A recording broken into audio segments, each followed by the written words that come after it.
नमस्कार, मैं हूं प्रभु चावला और तीखी बात में आज बारी है भारत सरकार के आर्थिक विकास के नए और आक्रामक चेहरे आनंद शर्मा की। आपका स्टूडियो में बहुत बहुत स्वागत है। आपके आक्रमण से क्या असर हुआ कि आपके एलआई छोड़ के भाग गए? इतना डराते क्यों आप लोगों को? देखिए, आक्रामक रवैया तो नहीं है, सही रवैया है। बिल्कुल, जो आपने कहा उसके ऊपर डटे हुए हैं आप। निर्णय लिए जब जाते हैं वो किसी कन्विक्शन के आधार पर होते हैं, वो फिर बदले नहीं जाते हैं।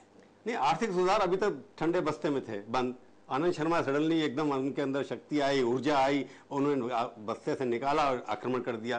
पहले आपने मैन्युफैक्चरिंग पॉलिसी पे किया, अब इस पे कर दिया, तो आपने ये सोचा कि इसके ऊपर सरकार भी गिर सकती है कि आनंद शर्मा एक। देखिए, बुनियादी बात एक चुनी हुई सरकार से देश की जनता की अपेक्षाएं होती हैं, और विशेषकर युवा पीढ़ी की। अगर हम मैन्युफैक्चरिंग पॉलिसी लाए, राष्ट्रीय निर्माण नीति, वो भविष्य को मद्देनजर रखते हुए जो आने वाले दशकों के अंदर भारत का स्वरूप बदल देगा, it will be transformative. 200 million, लगभग 20 करोड़ युवा लोग वर्कफोर्स को ज्वाइन करेंगे 2025 से पहले, और रोजगार कहाँ पैदा होंगे? मैन्युफैक्चरिंग के माध्यम से। और अगर हम ये निर्णय नहीं करेंगे, उसका फिर एक सोशल डायमेंशन है। निर्णय तो किया, पर टाइम गलत है ना। ये पहले तो एक साल पहले भी कर सकते थे। जब आपने पॉलिसी की थी तब आपने उतनी एग्रेशन क्यों नहीं दिखाया जब आपने अनाउंस की थी एफडीआई पहले? अच्छा, दो चीजें ये अलग अलग हैं। राष्ट्रीय निर्माण नीति पे भी विरोध हुआ था, और विरोध या तो निहित स्वार्थ करते हैं या जो देश के आवश्यकता को नहीं समझते, प्राथमिकताओं को नहीं समझते। पिछली बार ये निर्णय लिया गया तब संसद का सत्र चल रहा था, और हुआ क्या, एक बिल्कुल दलगत राजनीति में ये उलझ गया। संसद को रोक दिया गया। संसद को दोबारा चलाने के लिए उस समय के सदन के नेता ने ऑल पार्टी मीटिंग को आश्वासन दिया कि हम एक बार फिर चर्चा का दौर करेंगे। प्रणब मुखर्जी जी ने कंसेंसस के लिए दोबारा चर्चा हुई, और चर्चा दो जगह से हुई। एक तो फूड और कंज्यूमर अफेयर्स मिनिस्ट्री ने सब राज्यों से चर्चा की, किसान संगठनों से चर्चा की, कंज्यूमर ऑर्गेनाइजेशन से, इंडस्ट्री से, एक हमारे मंत्रालय से हुई। और मैंने स्वयं लगभग देश के हर मुख्यमंत्री से बात करी, हर मुख्यमंत्री को पत्र लिखा, तो चर्चा हुई। पर माना कि आपकी बात बदलाव क्या है जो आपको लगा इतनी ताकत? मैं जो कह रहा हूँ, ममता जी ने कहा है कि उनसे कंसल्ट नहीं किया आपने, दोबारा एकदम नहीं किया। ये बिल्कुल गलत बात है। उन्होंने जोर से कहा, ये गलत बयानी है, ये एक ईमानदार वक्तव्य नहीं है। मैं कह रहा हूँ, झूठ बोल रही आप कह रहे हैं। मैं कह रहा हूँ, इसमें सत्य पर आधारित नहीं कह रही जो वो बात है। मेरी उनसे स्वयं मुलाकात हुई है, जब आपने बाद में भी हुई है। नहीं, किसी ने कहा कि प्राइम मिनिस्टर लेवल के ऊपर बातचीत होने की कोशिश की जा रही थी, एक स्टोरी। वो तो आखिर की बात है। पर शरद पवार जी ने यह कहा कि कोऑर्डिनेशन कमेटी में प्रधानमंत्री ने उठाया। आपकी जो चैनल है उस पर ममता बनर्जी ने इंटरव्यू दिया, CNN पे, IBN पे। उसमें उन्होंने कहा कि प्रधानमंत्री की वो तो नकल उतार रही थी। जो बड़ा ओछा व्यवहार था, जो नहीं होना चाहिए। देश के प्रधानमंत्री का सम्मान के साथ कोई भी चर्चा में लाएं तो सम्मान के साथ होना चाहिए। वो एक मुख्यमंत्री, एक प्रधानमंत्री के बारे में ओछा होने मतलब लगता है आपका? नहीं, वो कोई संजीदगी की बात नहीं थी। राजनीतिक संवाद में शालीनता होनी चाहिए, शिष्टाचार रहना चाहिए। आनंद जी, वो आपकी यूपी घटक थी, उन्होंने अनाउंस किया था, आपका दुर्भाग्यपूर्ण है। आपको उनको कंसल्ट करना चाहिए, नहीं करना चाहिए था। देखिए, कंसल्ट किया गया। मैं एक बात स्पष्ट करना चाहता हूं जो मैंने ममता जी को भी कहा था। पहली चीज, जो 7 दिसंबर 2011 को निर्णय को हमने सस्पेंड किया था, निलंबित किया था, वो उन्होंने अनाउंस किया, निर्णय वापस नहीं लिया था। हाँ, सस्पेंड किया था। उसके बाद सबसे चर्चा हुई। चर्चा होने के बाद कई राज्य इसके लिए राजी हुए। उनकी पुरजोर मांग थी। जो कृषि प्रधान राज्य हैं, एग्रेरियन स्टेट्स हैं, हॉर्टिकल्चर बेस्ड स्टेट्स हैं, सीमावर्ती राज्य हैं। देखिए, आसाम, मणिपुर, जम्मू कश्मीर, उत्तराखंड, ये सीमावर्ती राज्य हैं, और यहाँ फल और सब्जी का उत्पादन होता है।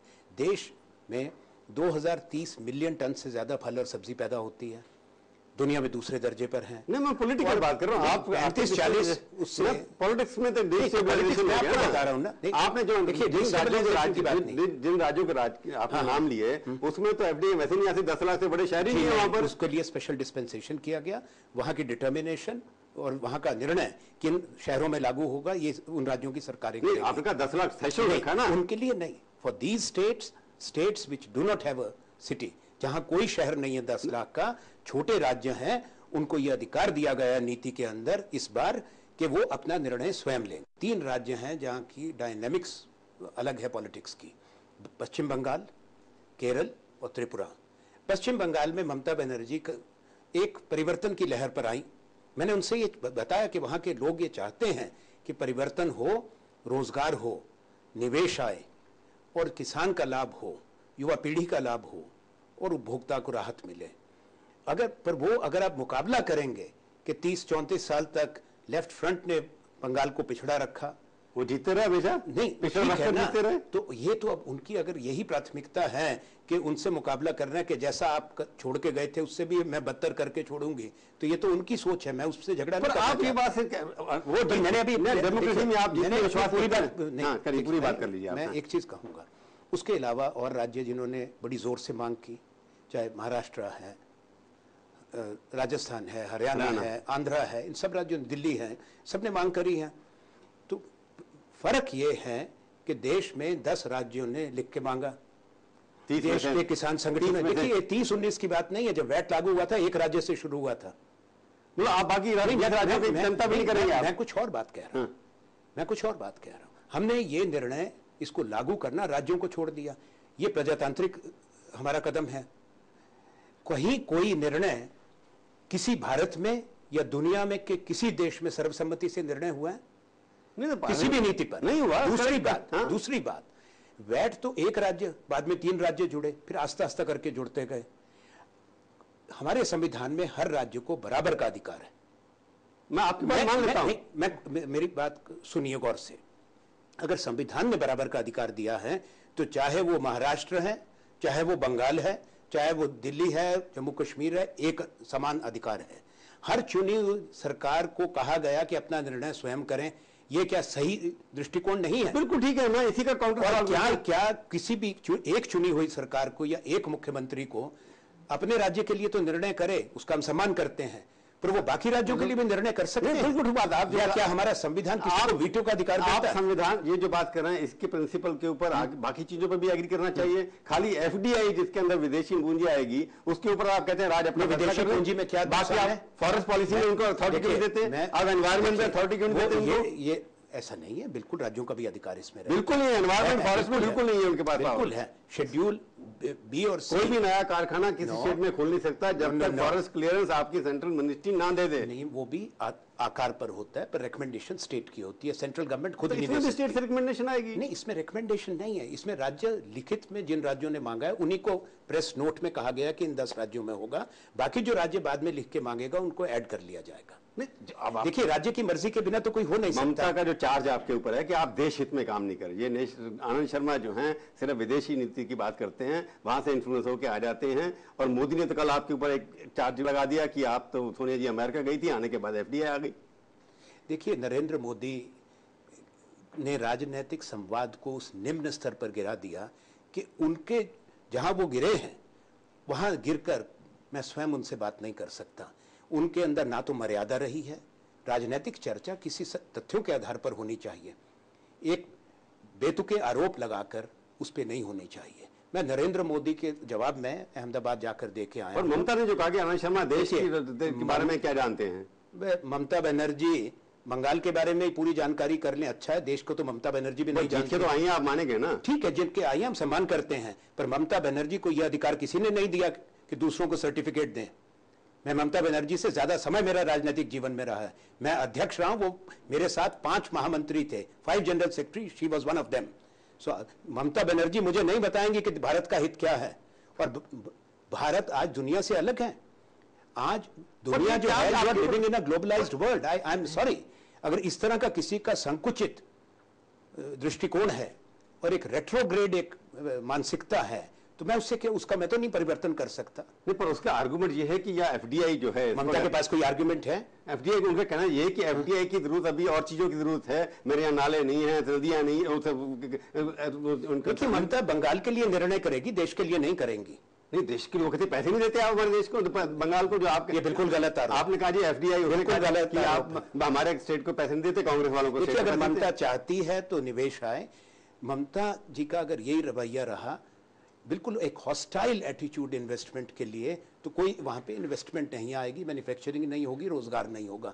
ये दुर्भाग्य की बात है। मैं ममता जी के हित में उनको मैंने मिलकर समझाया था। अभी तो मैं ममता जी तो एक कहलाइए, जो आपका नुकसान नफा दफा ये हुआ कि आपने एक रास्ता अपनाया, कन्विक्शन का उठाया कि हमने आर्थिक रिफॉर्म करने हैं, और उसके बाद जो पॉलिटिकल अलाइज एक के बाद एक छोड़ते चले जाए या विरोध में खड़े हो गए आपके ऊपर, इसका असर मैं आपको बता, एक छोड़ के गया, दूसरों ने उस दिन जो मीटिंग कोऑर्डिनेशन कमेटी की मीटिंग, उसके अंदर किसी ने क्या कहा, मैं उसके सवाल पूछूंगा एक ब्रेक के बाद।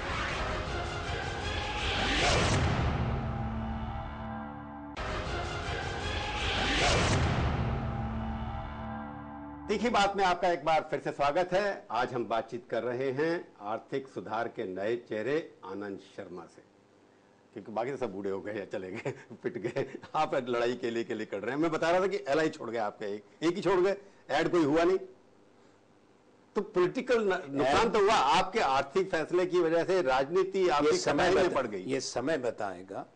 देश की जनता को एक संदेश गया है कि सरकार के अंदर अपनी कन्विक्शन है और सरकार देश के हित में मजबूत कदम उठा सकती है, केवल अपनी कुर्सी की बात को ना देखते हुए, सत्ता को ना देखते हुए देश की सोचती है। वॉलमार्ट को सिर्फ कि इसमें वॉलमार्ट एक वही बार बार आता है ना, उसकी गलती आपकी सरकार कई बार प्रोजेक्शन करने में फेल तो नहीं हो गई कि आपके आर्थिक सुधार के जो एजेंडा है उसकी पैकेजिंग करने में कहीं आपको नुकसान तो नहीं हो गया? मुझे तो नहीं लगता। इस देश के अंदर जो ग्लोबल रिटेलर्स हैं वो आज भी बहुत बड़ी सोर्सिंग कर रहे हैं, पर सिर्फ सोर्सिंग है, इन्वेस्टमेंट नहीं है। आइकिया कर रहे हैं, आइकिया कर रहा है, टेस्कोस कर रहे हैं, मार्क्स एंड स्पेंसर कर रहे हैं, कैरीफोर कर रहे हैं। आइकिया अगर 1 बिलियन यूरोस की है तो $1 बिलियन वॉलमार्ट की भी है। बुनियादी बात कुछ और है। वॉलमार्ट को वहां बंद किया जा रहा है, न्यूयॉर्क में गलत बात है। मैं सरकार का निर्णय किसी एक कंपनी को देखकर नहीं लिया। ये इंप्रेशन क्यों जा रहा है? ये इंप्रेशन नहीं है, ये प्रोपेगेंडा है कि वॉलमार्ट के लिए ये सब किया गया है। षड्यंत्र है, प्रोपेगेंडा है, भ्रामक प्रचार है। और ये बड़े दुख की बात है कि ये लोग जिम्मेवाराना बयान नहीं दे रहे। मुझे एक बुनियादी बात कहनी है। इस देश के अंदर बीजेपी एनडीए सरकार के समय में ऑर्गेनाइज्ड रिटेल आई। ऑर्गेनाइज्ड रिटेल कौन करता है? जो बड़ी कॉर्पोरेट्स होती हैं। उस वक्त भी ये हुआ कि छोटे किराना स्टोर का क्या होगा, छोटी दुकान का क्या होगा। आज 12 साल के बाद 96% जो शेयर है वो अनऑर्गेनाइज्ड और छोटे रिटेलर का है। ऑर्गेनाइज्ड रिटेल भारत में केवल 4% है। एफडीआई के माध्यम से क्या है, आप जहां देश की इन्वेस्टमेंट ऑर्गेनाइज्ड रिटेल में है, अब आप कह रहे हैं उसमें फॉरेन इन्वेस्टमेंट भी आ सकती है कि रुपया अगर लग सकता है तो डॉलर, पाउंड और यूरो भी लग सकता है। इसमें क्या गलत? पर आनंद, आपको पॉलिटिकल सपोर्ट तो चाहिए ना सरकार चलाने के लिए। फैसले आपने जो किए हैं, अब उसने मुलायम ने कह दिया कि रेजोल्यूशन लाएंगे तो हम इसको रिवर्स कर देंगे। देखिए, कभी ये एग्जीक्यूटिव डिसीजंस हैं, कभी रिवर्स नहीं होते, देश में आज तक नहीं हुए। क्योंकि मुलायम और दो मिलकर के रिवर्स क्या अगर पास करेंगे, आप उनको रोक कैसे सकते हैं? देखिए, तो नोटिफाई हो चुका है ना। नोटिफाई जिस राज्य को करना है करे, जिसको नहीं करना है ना करे। आपने टैक्सेशन के ऊपर, जैसे वोडाफोन के ऊपर टैक्स लगाया, आपने पार्लियामेंट लगा, आप रिवर्स कर रहे हैं उसको कमेटियां बना करके। ये आपने बीजेपी के फैसले रिवर्स किए? नहीं। कौन सा? जैसे टाडा आपने रिवर्स किया, एक लॉ था। टाडा की बात वो लॉ था, ये पॉलिसी है। पॉलिसी बीजेपी के टाइम में सरकार को सुनिए, पार्लियामेंट से बीजेपी के टाइम में ऑर्गेनाइज्ड रिटेल में इन्वेस्टमेंट अलाउ किया, उसको रिवर्स हुआ। बीजेपी के टाइम में बैकएंड में 100% एफडीआई अलाउ किया, क्या वो रिवर्स हुई? बीजेपी और कांग्रेस में फर्क नहीं है ना इस पॉलिसी में। तो वो आज कुछ बोल रहे हैं, कल कुछ और बोलेंगे। वो तो हम ऐसा नहीं करते हैं, यही सबसे बड़ा फर्क। आपके कहने वाले कि पार्लियामेंट से एग्जीक्यूटिव, हम सत्ता में हो या विपक्ष में हो, पार्लियामेंट की परिभाषा नहीं बदलते। नहीं, पर आप पार्लियामेंट के अकाउंटेबल तो है ना। ठीक है, पार्लियामेंट में हमारे पास बहुमत है। नहीं, बहुमत अगर बहुत, जैसे ममता और मुलायम कह रही है कि वो रिवर्स करेंगे रेजोल्यूशन ला करके, दोनों मिल करके, तो आपके पास बहुमत कहां से आ गया? मैं देखूंगा कैसे आता है, जब आएगा सामने तो चर्चा होगी। कहीं लगेगा कि आपके नंबर्स आपके साथ नहीं है तो आप सरकार छोड़ेंगे या मैं ऐसी स्थिति नीति छोड़ेंगे? मैं सीधा सवाल पूछा हूं आपसे। ये निर्णय ले लिया गया है और ये अंतिम निर्णय है। मैंने पूछा, ये निर्णय वापस नहीं होगा। सरकार छोड़ेंगे या नीति छोड़ेंगे? सरकार कायम रहेगी, निर्णय भी कायम रहेगा। लोगों को ये लगता है कि इन्फ्लेशन, महंगाई ज्यादा इंपॉर्टेंट है, करप्शन ज्यादा इंपॉर्टेंट है। आपने इन इश्यू से हटाने के लिए एक बड़ी बात शुरू कर दी, बिल्कुल गलत कर दिया। तो ये सब एक फैसला पिछले साल लिया गया था और इस पे चर्चा उससे 1.5 बरस पहले शुरू हो गई। आपके पास कोई ब्लूप्रिंट है कि जो किराना वाले जो लोग हैं, छोटे लोग हैं, कि आपकी जॉब नहीं जाएंगी, आपका बिजनेस खत्म नहीं होगा? जो आपका प्रश्न था छोटे दुकान के लिए, किराना के लिए, ये बिल्कुल गलत प्रचार हो रहा है। हमने इसमें प्रावधान रखा है कि होलसेल पॉइंट से, कैश एंड कैरी पॉइंट से लाइसेंस्ड रिटेलर को ये बड़े रिटेलर बेचेंगे। इसलिए कोई गली मोहल्ले का जो आपके नेबरहुड स्टोर्स है, मॉम एंड पॉप स्टोर्स जिनको कहते हैं, वहां थोड़े ये बड़े दुकानें खुलेंगी, बड़ी बड़ी जो ग्लोबल रिटेलर्स की।